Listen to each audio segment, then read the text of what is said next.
Good morning बेटा, this is your chapter 5th chapter judiciary. ठीक है, तो आज हम अपना चैप्टर पढ़ रहे हैं 5th यानी कि जुडिशरी। अब जुडिशरी का मतलब क्या होता है? जुडिशरी का मतलब होता है बेटे न्यायपालिका। आपने सुना होगा कोर्ट्स होते हैं।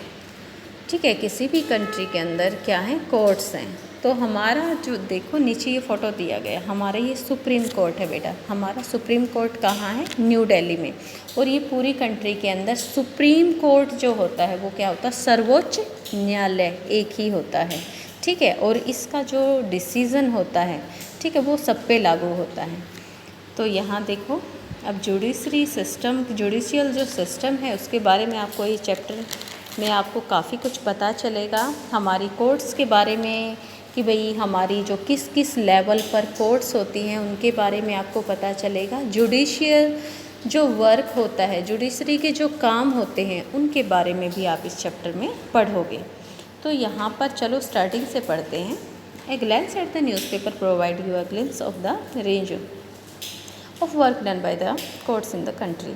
तो जब आप न्यूज़पेपर पढ़ते हैं, तो जब आप उस पर नज़र डालते हैं तो आपको पूरा जो हमारी पूरी कंट्री है उसमें जो कोर्ट्स हैं उनके थ्रू जो काम होते हैं उनके कामों की झलक आपको देखने को मिल जाती है। यानी कि आप पढ़ते हो कोर्ट्स ने ये डिसीज़न दिया, कोर्ट्स ने वो डिसीज़न दिया, और भाई इन सारी चीज़ों की जानकारी आपको बाय जो आपका न्यूज़पेपर उसकी मिल जाती है। तो but can you think of why we need this court? क्या कभी आपको लगता है कि भाई आप बता सकते हैं कि ये जो कोर्ट्स होती हैं बेटा, इनकी ज़रूरत हमें क्यों है? ठीक है, जो इंडिया है इसमें हमारे पास क्या है बेटा? रूल ऑफ, यहाँ देखो रूल ऑफ क्या है? लॉ, यानी कि कानून का शासन हमारे देश के अंदर। What's this mean of that? Laws apply equally to all person. तो इसका मतलब ये है रूल ऑफ लॉ कि भाई पूरे देश के अंदर जो हमारा लॉ है वो इक्वली अप्लाई होता है सारे के सारे सिटीजन्स के ऊपर। अच्छा, तो and that a certain set of fixed procedures need to be followed then when a law is violated. और फिर क्या किया जाता है अगर किसी लॉ का वायलेशन होता है, ठीक है, कोई कानूनों को तोड़ता है, तो एक फ़िक्स जो प्रोसीजर है उसको सज़ा देने का उसको अपनाया जाता है। उस प्रोसीजर के थ्रू, ठीक है, सज़ा भी दी जाती है। To enforce this rule of law we have a judicial system. अब इस रूल ऑफ लॉ को इन्फोर्स करने के लिए हमारे पास क्या है बेटे? जुडिशियल सिस्टम है। दैट कंसिस्ट, जो कि बंधा हुआ है किससे? Of the mechanism of courts that a citizen can approach when a law is violated. यानी कि बहुत सारी हमारे देश के अंदर क्या है बेटे? हमारे देश के अंदर कोर्ट्स हैं, ठीक है, ताकि लोगों को अच्छे से जस्टिस भी मिल जाए और हमारे जो देश में जो हमारी डेमोक्रेटिक कंट्री है उसकी जो फंक्शनिंग है वो भी हेल्दी होती रहे। As an organ of government the judicially play, judiciary जो है क्या करती है? बहुत ही क्रूशियल रोल प्ले करती है एक हेल्दी फंक्शनिंग में डेमोक्रेसी के। It can play the role only because it is independent. ये इतना अच्छा रोल इसलिए प्ले कर पाती है क्योंकि ये इंडिपेंडेंट है। अब आप सोचोगे कि इंडिपेंडेंट है क्या? तो यहाँ पर है इंडिपेंडेंट जुडिशरी मीन, बताओ इसका मतलब क्या है? Is there any connection between the courts in your area and supreme court in New Delhi?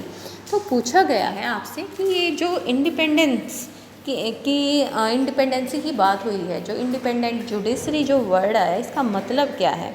और आपसे पूछा गया है कि बताइए कि आपके आसपास की जो कोर्ट्स हैं और ये जो न्यू दिल्ली के अंदर जो सुप्रीम कोर्ट्स हैं, ठीक है, ये इसके इनके बीच में रिलेशन क्या है, इनके बीच में क्या कनेक्शन है? ठीक है बेटा, सारी सारी बातें इस चैप्टर के थ्रू आपको बताई जाएंगी। तो यहाँ देख लो, यहाँ है what is the role of judiciary. तो बेटे जो हमारी जुडिशरी है, न्यायपालिका है, उसका रोल पूछा गया, बताया गया है कि इसकी क्या क्या रोल प्ले करती है, इसकी क्या भूमिका होती है। तो यहीं पर बेटे आपका एक क्वेश्चन भी बनता है, ठीक है। कौन सा क्वेश्चन बन जाएगा आपका? आपका यहाँ एक क्वेश्चन बन जाएगा कि भाई what is the work of judiciary. क्या रोल है? वर्क किसके? अब यहाँ पर देखो, अब यहाँ पूरी की पूरी बातें बताई गई है। जुडिशरी के बहुत काम हैं, ठीक है। छोटा अगर बिल्कुल वेरी शॉर्ट पूछा जाए तो यहाँ देखो कुछ बातें बताई हैं। कोर्ट्स टेक डिसीजन डिसीजन लेती है बहुत सारी, कौन से? अब अगर शॉर्ट क्वेश्चन है तो ये आंसर बन गया यहाँ पर। On a very large number of issues, बहुत सारे इश्यूज़ पे जो कोर्ट्स हैं हमारी वो डिसीजन लेती हैं, वो डिसाइड करती हैं। No teacher can beat a student, कि कोई टीचर है वो स्टूडेंट को नहीं बीट सकता। ये सारे डिसीजन किसके हैं? जुडिशरी के हैं, और भी बहुत सारे हैं। और about the sharing of river water between state, यानी कि किन्हीं दो स्टेट के बीच में कोई जो रिवर वाटर है उसका डिस्प्यूट चल रहा है, तो उसका जो फैसला होगा, उसका जो डिसीजन होगा वो कोर्ट देगी कि कौन से स्टेट को कितना पानी दिया जाना चाहिए या नहीं दिया जाना चाहिए। और they can punish people for particular crime, और लोगों को पर्टिकुलर क्राइम के लिए भी पनिशमेंट कहाँ, ये जो जुडिशरी है वहीं से मिलती है, वही देती है। Broadly speaking the work that the judiciary does can be divided into the following. जो जुडिशरी है बेटे, उसका जो काम है, ठीक है, उसके वर्क को क्या कर दिया? डिवाइड कर दिया गया है, ठीक है। अब इसका वर्क आप पढ़ेंगे, और वर्क क्या है जिसको डिवाइड कर दिया गया है। नंबर 1 आपका डिस्प्यूट रिजोल्यूशन, यानी कि विवादों का निपटारा। डिस्प्यूट जो होते हैं बेटा, विवाद होते हैं, मतभेद होते हैं, ठीक है, उनका रिजोल्यूशन, उनको निपटा देना, उनका सॉल्यूशन निकाल देना। दूसरा है जुडिशियल रिव्यू, ठीक है। जुडिशियल रिव्यू यानी कि जो न्यायिक एक समीक्षा होती है कि भाई कोई चीज़ हमारे जो कॉन्स्टिट्यूशन के अगेंस्ट तो नहीं जा रही, तो वो काम भी किसका है? हमारी जुडिशरी का ही देखने का। और तीसरा क्या है बेटे? Upholding the law. किसको? जो upholding the law and enforcing fundamental rights. अब इसमें बताया गया है कि जो हमारे जो लॉस होते हैं उनकी रक्षा करना, और जो हमारे फंडामेंटल राइट हैं उनकी रक्षा करना, ठीक है, ये भी किसका काम है? हमारी जुडिशरी का काम है। तो अब तुम्हें पता है कि भाई हमारी कुछ राइट्स हैं, ठीक है, उनकी जो उनको सेव भी कौन, उनको जो प्रोटेक्ट है वो कौन करके रखता है? हमारा जुडिशियल सिस्टम है। क्योंकि लोगों को पता है कि भाई हम अगर लॉ के अगेंस्ट गए तो कोर्ट हमें क्या दे देगी? सज़ा दे देगी, पनिश करेगी, ठीक है। तो उस पनिशमेंट के डर से जो लोग हैं वो क्या करते हैं? वो काफ़ी दूर रहते हैं इन चीज़ों से कि भाई उनके साथ किसी का डिस्प्यूट ना हो, किसी जो लॉज है उसका वॉयलेशन ना हो। अगर बेटे हम डिस्प्यूट रिजोल्यूशन की बात करें तो यहाँ पर एक्सप्लेन किया गया है कि जो हमारा जुडिशियल सिस्टम है बेटे, वो प्रोवाइड्स करवाता है एक मैकेनिज़्म। किस चीज़ के लिए? भाई जैसे डिस्प्यूट होता है लोगों के बीच में, सिटीज़न और गवर्नमेंट के बीच में, कई बार बेटे सिटीज़न यानी नागरिकों को कुछ ऐसी पॉलिसीज़ जो गवर्नमेंट पास करती है वो पसंद नहीं आती, तो वो क्या करते हैं? उनके बीच में डिस्प्यूट होता है तो वो कहाँ जाते हैं? पिटीशन डालते हैं कोर्ट्स के अंदर, ठीक है। और कोर्ट का जो डिसीज़न आता है वो सभी लोगों को, गवर्नमेंट है या सिटीजन्स है, उनको मानना पड़ता है। फिर भाई सिटीजन्स और गवर्नमेंट के बीच जो डिस्प्यूट होते हैं उनको भी यही रिजॉल्व करती है। और बेटे जो 2 स्टेट गवर्नमेंट होती है, ठीक है, अलग अलग स्टेट्स की जो गवर्नमेंट होती है उनमें कोई डिस्प्यूट होता है तो वहाँ भी निपटारा यही करती है, कोर्ट्स करती हैं। और यहाँ तक कि जो हमारी सेंटर और स्टेट गवर्नमेंट है उनके बीच भी जो डिस्प्यूट होते हैं उनका रिजोल्यूशन कौन करता है? हमारी कोर्ट्स करती हैं। फिर जुडिशियल रिव्यू में ये आ जाएगा बेटा कि भाई जो हमारा कॉन्स्टिट्यूशन है बेटे, कॉन्स्टिट्यूशन का जो बेसिक स्ट्रक्चर है, अगर कोर्ट्स को लगता है कहीं ना कहीं उसका वॉयलेशन हो रहा है, ठीक है, उल्लंघन हो रहा है, ठीक है, तो वो उल्लंघन ना हो, तो ऐसा कानून कोई बन गया है तो उसको जो कैंसिल करने का जो ज़िम्मा होता है, जो रिस्पॉन्सिबिलिटी होती है, वो भी कोर्ट्स की होती है। अब है अपहोल्डिंग। अब यहाँ पर बात हो रही है कानून की रक्षा की और हमारे जो फंडामेंटल राइट्स हैं उनकी रक्षा की। तो यहाँ बताया गया है कि जो हर एक सिटीज़न है इंडिया का, वो क्या है? Approach the supreme court of the high court if they believe that their fundamental right have been violated.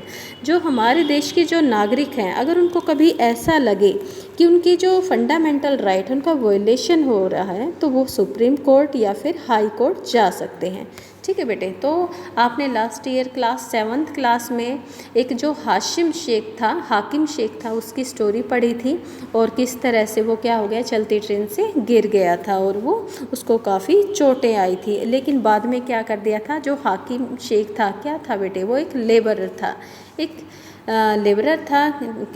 जैसे वो बोलते हैं मज़दूर था, ठीक है, लेकिन उसका क्या हो गया था, वो इंजर्ड हो गया था, घायल हो गया था, और किसी भी मेडिकल ने उसका जो ट्रीटमेंट करने से क्या कर दिया था, इनकार कर दिया था, और उसकी जो तबीयत थी वो काफ़ी ख़राब हो गई थी।